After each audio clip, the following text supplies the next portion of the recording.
तो कृष्ण जी कहते हैं, रसो अहम सुकुंते। पानी में जो रस है, जो स्वाद है, वो मैं हूँ। सूरज और चांद में जो प्रकाश है, वो मैं हूँ। मनुष्यों में जो पुरुष तत्व है, वो मैं हूँ। आज कृष्ण जी इस बात को बता रहे हैं कि मैं कहाँ कहाँ पे व्यापक हूँ। जो हम एलिमेंट को समझ रहे हैं चैप्टर 7 की शुरुआत से, प्रैक्टिकल ज्ञान को समझ रहे हैं कि ज्ञान क्या है और विज्ञान क्या है, ज्ञान विज्ञान योग में। तो प्रैक्टिकली वो बता रहे हैं कि कण कण में जहां जहां पे भी तुम देख रहे हो, वहां मैं हूँ। तो इसमें वो बता रहे हैं आपका हर मोमेंट जो एक ऑर्डिनरी सा मोमेंट है, वो कह रहे हैं पानी में जो रस है वो मैं हूँ। एक ऑर्डिनरी मोमेंट जो हम पानी पी रहे हैं उसको भी वो एक्स्ट्रॉर्डिनरी बता रहे हैं कि वो भी तुम मुझे एक सिर्फ शरीर मान रहे हो, मुझे मूर्ति देख रहे हो, लेकिन मैं कौन हूँ वो जानो। एलिमेंट से मुझे जानो। उन्होंने यही बोला, जो मुझे तत्व से जानता है वो मुझे प्रिय है। तो आपको तत्व से कैसे जानेंगे कृष्ण जी को? हम मूर्तियों को जानते हैं कि ये ऐसे दिखते हैं, सांवले रंग के हैं, इन्होंने कंस का वध किया, इनके ऐसे ऐसे नाम थे। आप सिर्फ ऊपरी परत जान रहे हैं उनकी। वो भी उनको उनको कोई भले और वो दुश्मन नहीं होते हैं उनके कोई। जो कंस का भी उद्धार कर रहा है वो हमारा क्यों नहीं करेंगे? लेकिन वो ये समझा रहे हैं कि आप मेरे को एलिमेंट से जानो, कि ये जो शरीर तुम मुझे देख रहे हो, जो मैं धारण करके आया हूँ, कुछ 130 140 साल के लिए वो आए थे या 180 साल के लिए। तो उस साल में मैंने जो किया है वो मेरी लीलाएं हैं। तुम्हें वो समझ भी नहीं आएंगी। उसे इसीलिए लीला बोला जाता है, इस संसार को भी लीला बोला जाता है। इसका कोई रीजन नहीं होता है होने का, बस हो रही है, एक संकल्प है और हो गया है, इसलिए लीला है। लीला मीन्स मिस्ट्री। बस ऐसे ही चल रही है। आज आप बैठे हैं और आपके सामने सामने पेपर पड़ा है या कोई ऐसे पत्ता पड़ा है, तो आप उसको ऐसे ऐसे करे जा रहे हैं, हिलाए जा रहे हैं। अभी कोई रीजन है उसको करने का? कोई वजह है उसकी? ऐसे ही आप कर रहे हैं बस। ये ऐसे ही सृष्टि चल रही है, कोई लीला है, कोई वजह नहीं है। लोग पूछते हैं आके, जो लोग पूछते हैं ना, बुद्ध जब किसी गांव में जाते थे या कहीं भी जाते थे, तो बोलते थे मैं जहां जाऊंगा मुझसे पहले ये सवाल कोई नहीं पूछेगा कि सृष्टि क्यों बनाई। ये पहले ही कट कर देते थे वो। कहते ये सवाल मुझसे कोई नहीं पूछेगा, क्योंकि उसकी कोई वजह नहीं है। कोई वजह नहीं है इसकी, ये हो रहा है। समुद्र है, चीजें घूम रही हैं तो रोटेशन होता है तो लहरें बन रही हैं। वैसे ही संकल्प विकल्प हो रहे हैं, सृष्टि बन रही है। हमें उनको एलिमेंट से जानना है। एक से अनेक हो गए हैं, लेकिन आप अभी भी अखंड हैं। आप अपने को अकेला समझते हैं कि मैं अकेली हूँ। भीड़ में भी होंगे आप अपने आप को अकेला मानते हैं कि मुझे कोई समझता नहीं है, मुझे कोई जानता नहीं है। लेकिन जो आप हैं वही सामने वाला भी है। जो आत्मा आपके अंदर है, जो एनर्जी आपके अंदर है, वही सेम एनर्जी उसके अंदर है। सेम है हम सब, एक ही है। बस शरीर से अलग दिख रहे हैं। सोने को अगर आप हीरे सोने को आप कड़ा बना दें या फिर सोने का आप चेन बना दें, क्या फर्क पड़ेगा? सोना थोड़ी बदल जाएगा। सोना सोना ही है। तो आप सोना है और आप अपने आप को शरीर मान के बैठे हैं, यही प्रॉब्लम है सारी। तो अर्जुन को वो बोल रहे हैं, 8वां श्लोक हम पढ़ रहे हैं, 8 श्लोक फ्रॉम चैप्टर 7। हे अर्जुन, मैं जल में रस हूं, चंद्र में चंद्र और सूर्य में प्रकाश हूं, संपूर्ण वेदों में ओमकार हूं, आकाश में शब्द और पुरुषों में पुरुष तत्व हूं। यही चीजें क्यों चुनी है उन्होंने? जल में रस हूं, चंद्रमा और सूर्य में प्रकाश हूं। प्रकाश ही क्यों? क्यों चुन रहे हैं वो यही शब्द? क्योंकि वो उसका क्रक्स बोल रहे हैं कि इसका जो सूक्ष्म चीज है ना, जो एक्चुअल चीज है, वो मैं हूं। पुरुषों में पुरुष तत्व, आपके अंदर जो एलिमेंट है, पुरुषों में, इंसानों में जो जीने वाली आत्मा है, चेतना है, वो मैं हूं। बाकी चीजें नहीं कह रहे हैं वो। कह रहे वो एक सूक्ष्म चीज जो प्राण के थ्रू आपके अंदर आती है और प्राण के थ्रू बाहर जाती है, आती है जाती है। आप जितनी बार सांस लेते हैं, आप एक नई जिंदगी जी रहे हैं। एक ऊर्जा आपके अंदर जाई जाती है। जितनी बार आप सांस लेते हैं, जितनी बार छोड़ते हैं वो बाहर जाती है। ये आपको नहीं पता है। जितनी बार आप सांस लेते हैं उतनी बार आप एनर्जी को अपने अंदर लेते हैं, वायु के थ्रू आती है वो। फिर एक समय होता है बीच में ट्रांजिशन का, लेने का, और वो बदल के जब वापस जा रही है। ये गैप जो है ना, ये बढ़ाना होता है। इसी में मौन है, इसी में आत्मा है। जब आप छोड़ रहे हैं, आपने ली नहीं और आपने छोड़ दी है, अब आपका शरीर क्या है? खाली है उस समय। कुछ भी नहीं है उसमें। कोई एनर्जी नहीं है, वो उस पुरानी चेतना से चल रही है जो अभी गया था। जितना वो गैप बढ़ता जाता है उतना आपकी एज भी बढ़ती जाती है। आपकी श्वासें, आपका खाना लिखा हुआ है इस धरती पे। कितना आप खाना खा के जाएंगे और कितनी सांसें लेकर जाएंगे। तो लंबी आयु करनी है तो लंबी सांसें लीजिए, प्राणायाम करिए, ऐसे चलिए कि आप ज्यादा लंबी जिंदगी जी सकते हैं। खाना कम खाइए तो भी दीर्घायु होगी, क्योंकि अन्न आपका लिखा हुआ है। अगर आप खाते जाएंगे वो अन्न भी खत्म हो जाएगा। तो ये दोनों चीजें लिखी हुई हैं हमारी। तो उन्होंने यही एलिमेंट्स के पार्ट पकड़े हैं कि जल में जो रस है। अभी मैं आपको कितना पुराना ये एक एग्जाम्पल है कि आज किसी को प्यास लग रही है। मैं उसे बता रही हूँ कि आप पानी का H2O होता है, केमिकल कॉम्पोजिशन, उसको प्यास लग रही है, और मैं बता रही हूँ पानी में ये होता है, पानी में वो होता है। पानी के इतने एलिमेंट्स होते हैं, उसमें हाइड्रोजन होता है, उसमें ऑक्सीजन होती है, इसलिए हमें अच्छा लगता है। ये वो। अभी उसकी प्यास तो नहीं बुझ रही है। उसको क्या फर्क पड़ता है पानी में क्या है, पानी में नहीं है। उसको पानी चाहिए और पीना है। ऐसी प्यास आपको होनी चाहिए।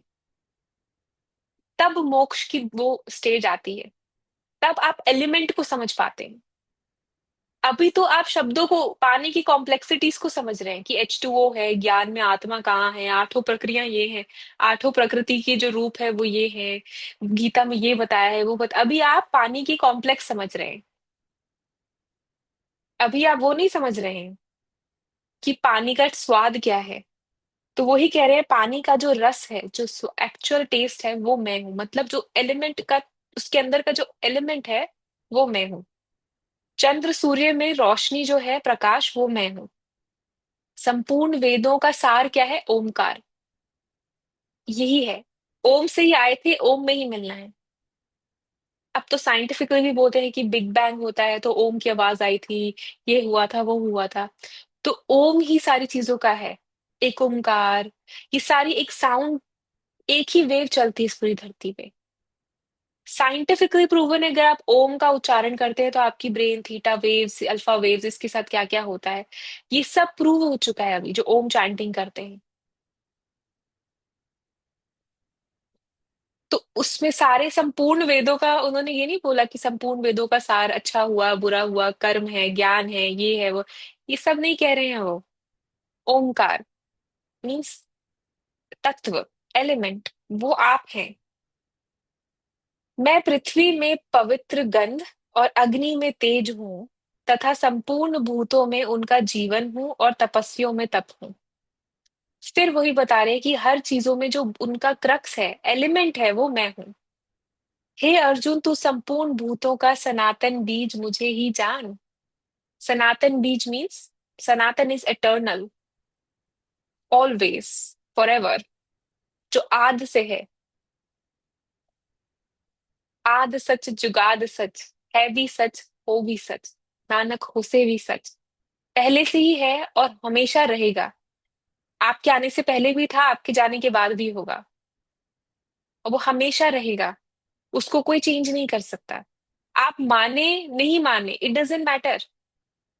कितने लोग हैं जो भगवान में विश्वास नहीं करते, ये नहीं करते, वो नहीं करते, वो भी जी के चले जाते हैं। और करना भी नहीं चाहिए। बल्कि जो लोग नहीं करते हैं वो शायद फिर भी पा सकते हैं परमात्मा को, क्योंकि क्वेश्चन करेंगे ना। जिनके पहले से ही ब्रेन फीड हो गया है, बता दिया गया ये ऐसे से है। जब तक भेद है मन में कुछ नहीं कर पाएगा। भेद क्या है? अगर आप परमात्मा को भी अलग मान रहे हैं, किसी मूर्ति में देख रहे हैं, अगर भगवान को आप किसी मूर्ति में देखते हैं तो आप कभी ढूंढेंगे ही नहीं। आपको पता है मूर्ति में है। वो भेद हट जाना चाहिए, कहीं भी नहीं है, सिर्फ आपके अंदर है।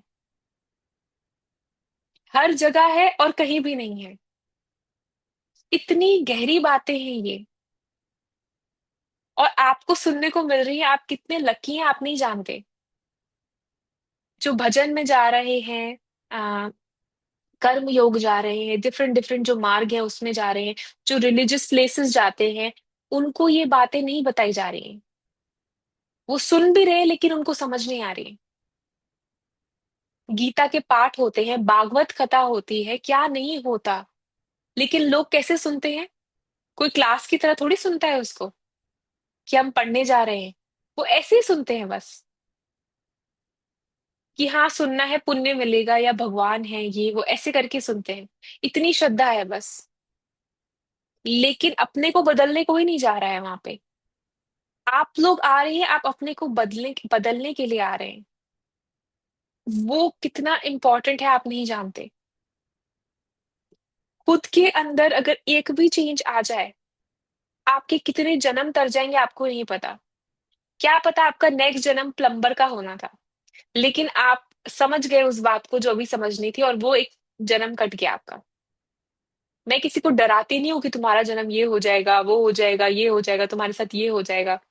लेकिन आप नहीं मानोगे तो मैं क्या कर सकती हूँ। डराना भी इतना इंपॉर्टेंट होता है कभी कभी। अगर डर ही ना हो तो इंसान प्रयास ही नहीं करे। कर्मों का भी डर नहीं हो, जो आज है नहीं वैसे किसी को भी। कोई डरता नहीं, सब कर्म कर रहे हैं। लोगों को क्रिमिनल एक्टिविटीज करने के बाद भी जेल जाने का भी डर नहीं है। कर्म तो अभी दिखता ही नहीं है। सोचिए, वो तो ज्ञान ही नहीं है किसी को। उसका न्याय तो अभी दिखता ही नहीं है लोगों को। जो दिख रहा है उसी पे लोग डर नहीं रहे हैं। जहां बच जाता है वहां लोग कुछ भी कर लेते हैं। जहां कोई देख नहीं रहा, आप क्राइम कर जाते हैं। आप लोग को भी अपॉर्चुनिटी मिले तो आप कर लेंगे। सही कह रही हूं मैं इस शॉकिंग बातें लगनी चाहिए आपको।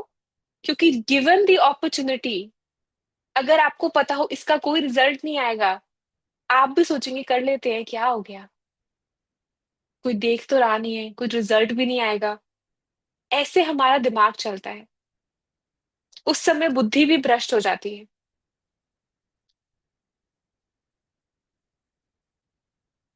तो संपूर्ण भूतों का सनातन बीज मुझको ही जान।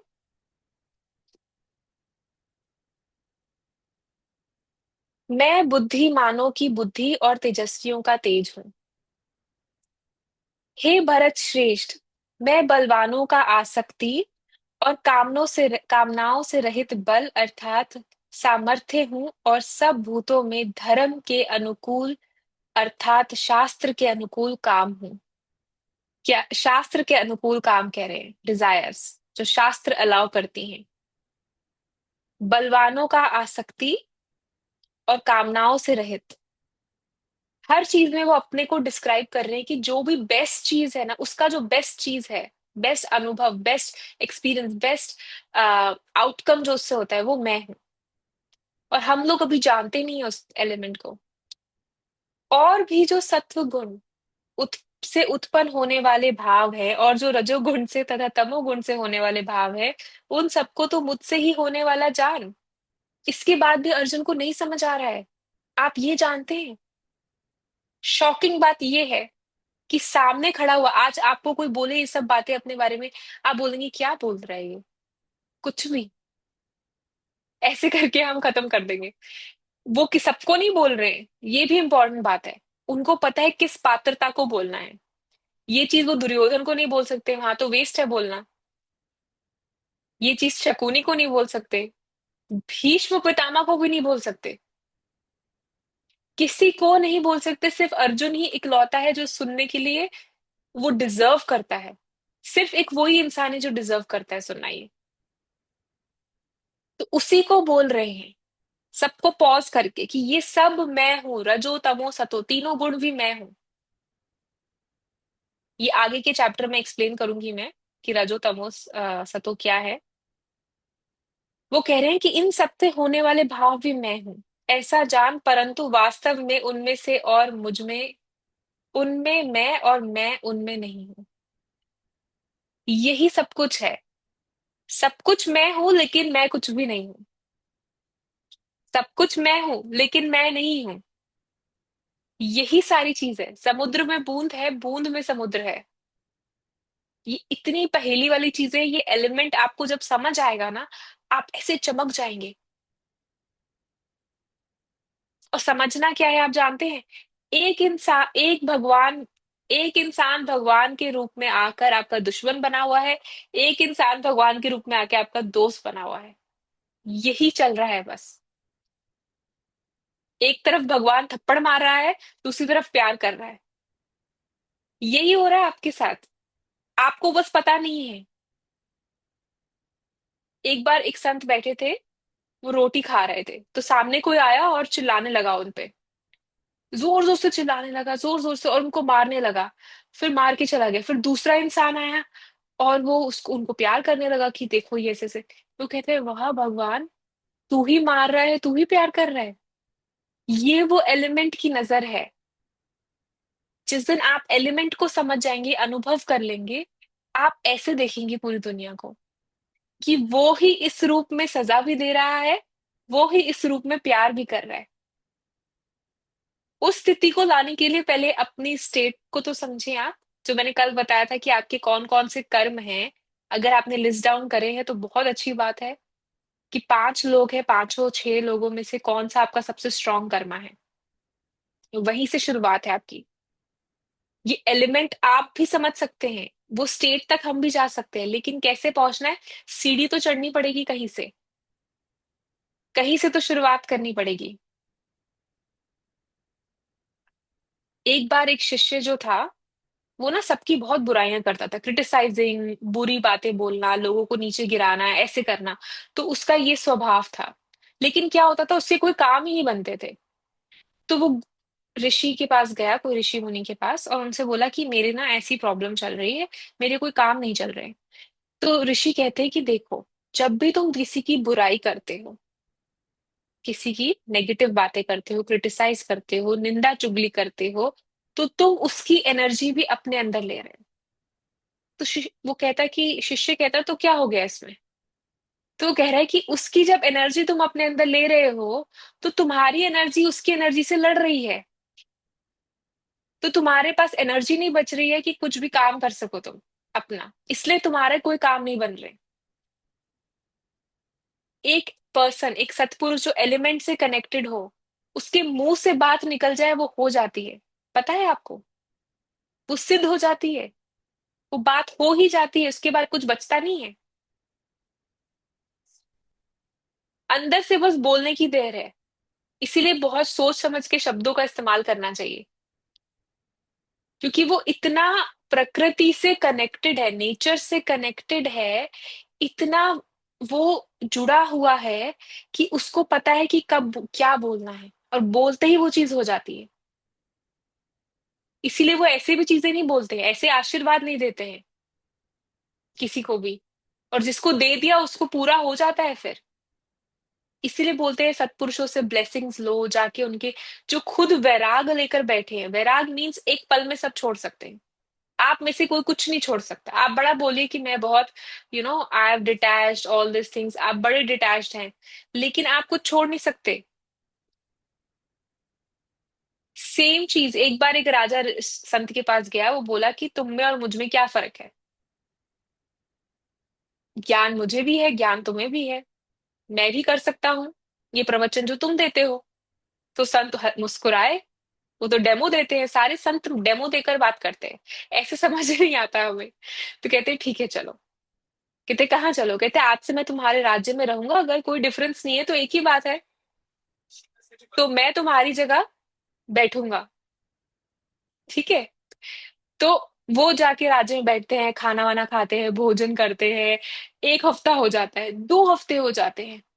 तो राजा कंफ्यूज हो जाते हैं, कहते हैं हाँ ये तो यहीं रहने लग गए हैं क्या?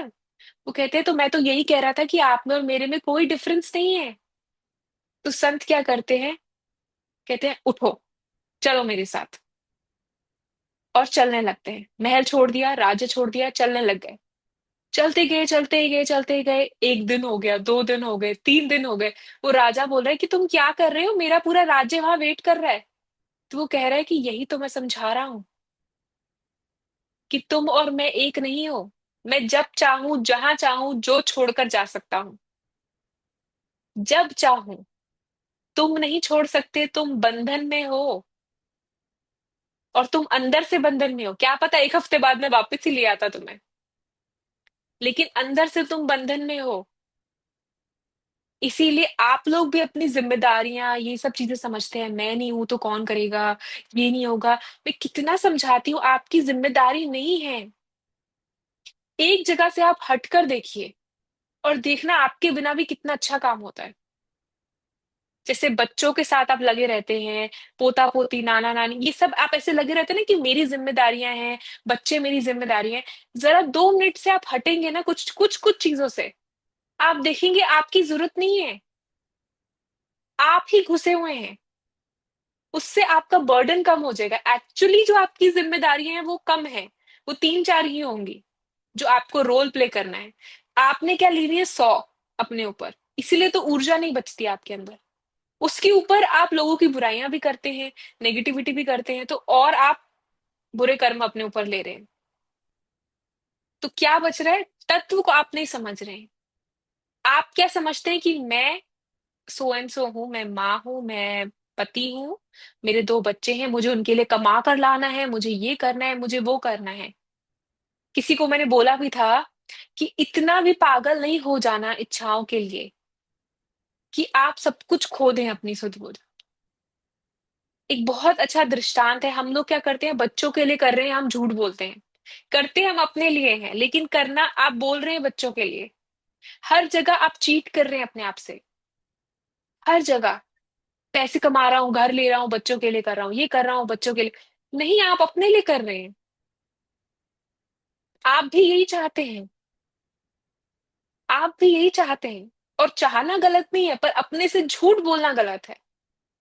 चाहना गलत नहीं है, जरूर समझे इस बात को। लेकिन अपने से झूठ बोलना गलत है। जब तक आप एक्सेप्ट ही नहीं करेंगे कि आपके अंदर कमियां क्या हैं, आप चेंज कैसे लाएंगे? तो चेंज की शुरुआत तो वहीं से होगी जब आप एक्सेप्ट करेंगे। मुझे कितने लोग बोलते हैं मुझे तो कुछ चाहिए ही नहीं, मुझे कुछ चाहिए नहीं। ऐसे कैसे हो सकता है आपको कुछ नहीं चाहिए? कौन क्रेडिट दे रहा है आपको? अभी मैं आपको थप्पड़ मार दूं, आपको गुस्सा नहीं आएगा? तो आपको इज्जत तो चाहिए, मान सम्मान तो चाहिए। किसको झूठ बोल रहे हैं लोग कि हमें कुछ नहीं चाहिए? इतनी एग्जाम्पल्स हैं मेरे पास, मैं आपको बता नहीं सकती, लेकिन मैं किसी को सच बोल ही नहीं सकते। कोई इतने अभागे हैं लोग जिनको संत लोग करेक्ट नहीं कर सकते। ये जानते हैं आप? क्योंकि आपको अगर कोई समझा नहीं सकता, मतलब अभी आपका समय नहीं आया है। अभी आपको और संसार में रहना है, और कहीं से आपको जूते पड़ने हैं, तब आपको समझ आएगा कि हाँ, किसी संत के पास जाके कुछ समझना है। इसको भी लोग पता है क्या बोलते हैं कि अरे ये तो हमें श्राप दे रहे हैं। ये श्राप नहीं है, ये प्रकृति का नियम है। मैं अगर किसी को बोलूंगी कि अभी आपको समझ नहीं आ रहा है, इसमें ईगो है, अभी अहंकार है, अभी बचा हुआ है बहुत कुछ, अभी ये दोबारा आएगा, आपके बच्चों के थ्रू आएगा। लोग बोलेंगे आप हमें श्राप दे रहे हैं। मैं श्राप नहीं दे रही हूँ, मैं सच आपको आगाह कर रही हूँ कि ये होगा। क्योंकि मुझे पता है प्रकृति चलती कैसे है, यूनिवर्स कैसे काम करती है। मैं आपको बता रही हूँ कि ये होगा, आप उसको श्राप ले लेंगे। मैं जानती हूँ कि आपकी जिंदगी में कैसे दुख आएंगे, पैसों से, घर से, चीजों से, यही 4-5 चीजें हैं आपकी। इसी से सारे प्रॉब्लम्स आएंगे। ये है एलिमेंट को समझना। असली एलिमेंट को प्रैक्टिकल लाइफ में समझने का अर्थ है ये, कि प्रॉब्लम्स कहाँ से आ रही हैं आपकी जिंदगी में। आपने कोई कमिटमेंट करी, कुछ बोला और आपने वो कमिटमेंट पूरी नहीं करी किसी को भी, और अपने वालों में आप लग गए, तो आप समझेंगे कितना बड़ा दुख होगा। अगर आपने किसी का हेल्प करने के लिए कुछ करा, लेट्स से एज्यूम कर लेते हैं, लेकिन उस समय आपकी अपनी प्रॉब्लम्स कुछ आ गई, अपना ही कोई डिजायर था जो आप पूरा करने चले गए, कोई वासना, कि मेरे को मूवी देखने जाना है, छोड़ो अभी नहीं करता हूँ, ये काम मैंने उसे कमिट तो किया है। वो आपका बैड कर्म में चला गया, क्योंकि आप धर्म नहीं कर रहे हैं उस समय। अगर आप पहले तो कमिट ही मत करो कि मैं कुछ करूंगा या करूंगी। अगर आप कमिट कर रहे हैं तो फिर आप उससे पीछे नहीं हट सकते। इसीलिए बहुत सोच समझ के चीजें करनी चाहिए। मैंने ये भी बनाया कि अच्छे लोगों के साथ बुरा क्यों होता है, कि अच्छे लोग ओवर कमिट भी करते हैं, मैं कर दूंगी, मैं कर दूंगा, मैं हूं ना तुम लोगों के लिए। आप जितना बोलते जा रहे हैं उतना आपसे एक्सपेक्टेशंस बढ़ती जा रही हैं। इसीलिए उतना ही बोलिए जितना आप कर सकते हैं। उतना ही किसी को पैसे भी दीजिए लेन देन का जितना आप भूल सकते हैं, कि हाँ अगर नहीं भी आए वापस तो कोई बात नहीं। अगर आप 1 करोड़ देकर बैठे हैं, 10 लाख देकर बैठे हैं किसी को, और अब आप सोच रहे हैं कि वापस नहीं आ रहे, वापस नहीं आ रहे, तो आपका माइंड उसी में चलता रहेगा। उतना ही दीजिए। अगर आप 10 हजार देना अफोर्ड कर सकते हैं किसी को, और आपका मन नहीं चले उसके बाद, अगर नहीं आ रहे हैं पैसे वापस, तो उतने ही दीजिए। इससे ज्यादा मत दीजिए।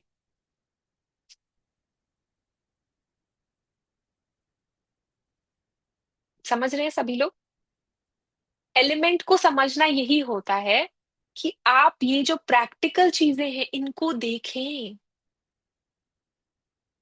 अगर आप मुझे अपनी लाइफ स्टोरी बताएं तो मैं आपको एग्जैक्टली बता सकती हूँ कि यहाँ यहाँ यहाँ गड़बड़ हो रही है, लेकिन आप सुन नहीं पाएंगे कि गड़बड़ आपकी है।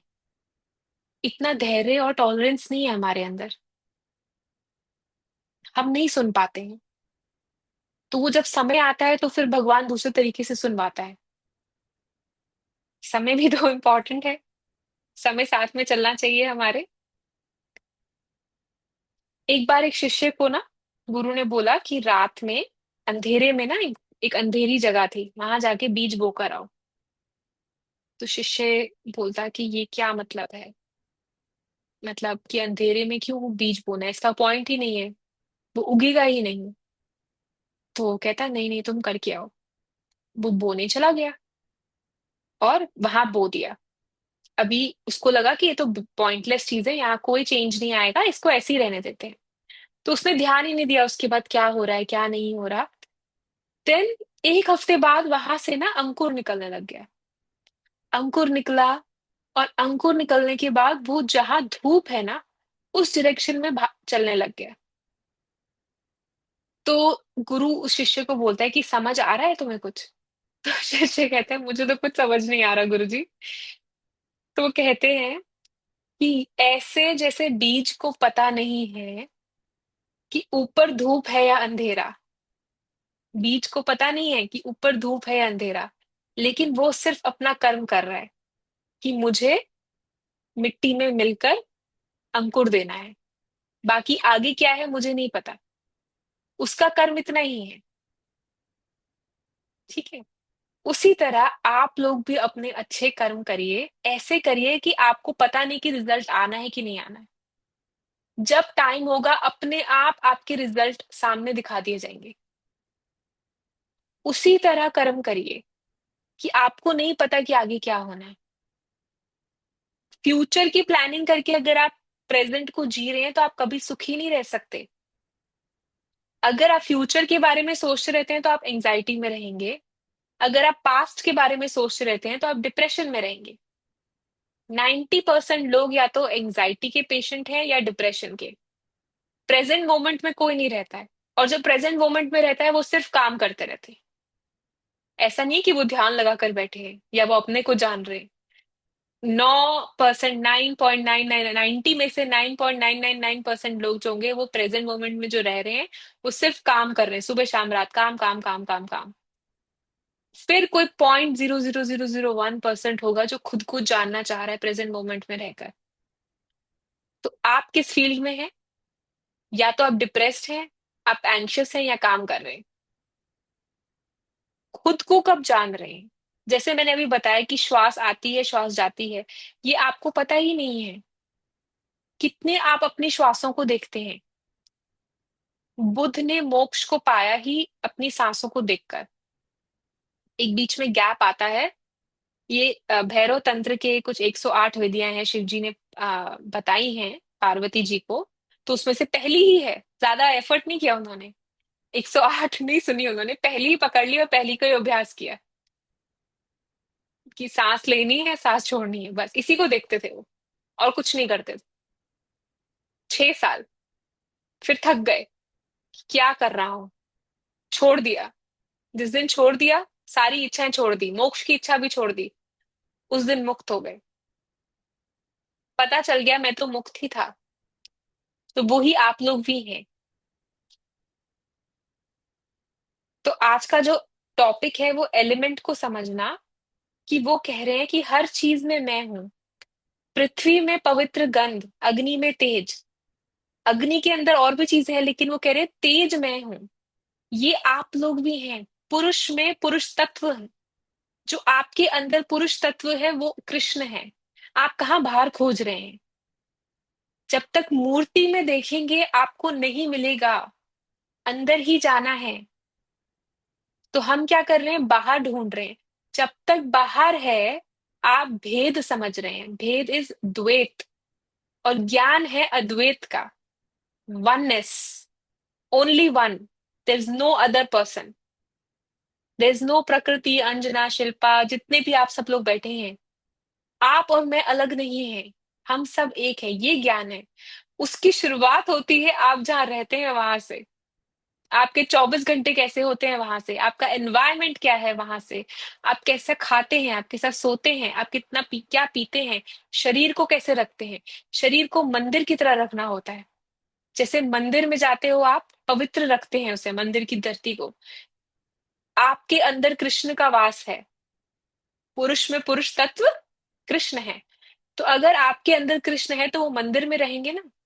तो शरीर को मंदिर की तरह रखना है उसको। खाना पीना सोना वर्कआउट, ये 4 चीजें आपको करनी है बस। इससे ज्यादा तो एक्सपेक्टेशन ही नहीं है। खाना पीना सोना वर्कआउट, आधा घंटा वर्कआउट, 8 घंटे सोना, 3 लीटर पानी, और खाना 2 टाइम। ये चीज आपको करनी है। शाकाहारी खाएं तो बहुत अच्छी बात है। तो ये 4 चीजें शरीर के लिए, ध्यान साधना ज्ञान और डेली सत्संग मन के लिए। उसके बाद बाकी सारा समय जो अपने 8 घंटे, अपने नित्य कर्म जो भी आपके ड्यूटीज हैं उसके लिए। बाकी का समय संसार के लिए, दूसरों को मदद करने के लिए, दूसरों के लिए। ऐसे अगर आप अपना टाइम निकालेंगे तो आपके जो कर्म है वो कोई नहीं रोक सकता। ऐसे जितने जितने भी टफ कर्म हो, जैसा भी कर्म हो आपका, वो ऐसे चुटकियों में गायब हो जाएगा। अगर आप अपना जीवन निष्काम तरह से जी रहे हैं दूसरों के लिए। मैं खाना पीना सोना सब कुछ आप लोगों के लिए करती हूँ, ताकि मेरा शरीर रहेगा तो मैं आप लोगों को हेल्प कर सकती हूँ। तो आज का यही है। कोई क्वेश्चन है किसी का?